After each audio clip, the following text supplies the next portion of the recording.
దారుణం అవుతుంది. దర్శాలు నేను ఒకటే కోరుతున్నా రేవంత్ రెడ్డి గారిని, అయ్యా రేవంత్ రెడ్డి గారు, మీరు అసెంబ్లీలో మాట్లాడుతూ అసెంబ్లీ సాక్షిగా నా హయాంలో టికెట్ రేట్లు పెంచను, మిడ్ నైట్ షోలు వేయనన్నారు మీరు. టికెట్ రేట్లు పెంచను, మిడ్ నైట్ షోలు వేయనన్నారు మీరు. మేమందరం ఆనందించాం, అశుద్వానంతో క్యాప్ కొట్టాం. కానీ రేవంత్ రెడ్డి గారు, కానీ ఈవేళ మీ గవర్నమెంట్ ఏం జరుగుతున్నాయి?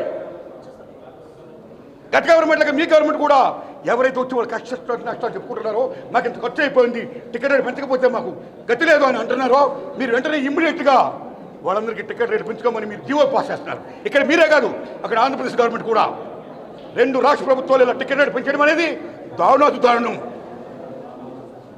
మీరు ప్రజలను మన్నించండి, సగటు ప్రేక్షకులను మన్నించండి.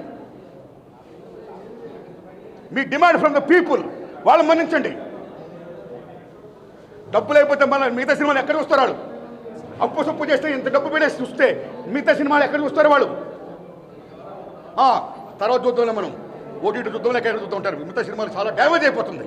అది ఒక రకంగా చెప్పాలంటే టికెట్ రేటు పెంపకం అనేది సగటు ప్రేక్షకుడిపై భారం మోపడమే కాదు, అభిమానుల యొక్క రక్తాన్ని జలగలా పిప్పేయడమే కాదు, సగటు చిత్ర నిర్మాతలను కూడా చాలా డ్యామేజ్ చేస్తున్నారు.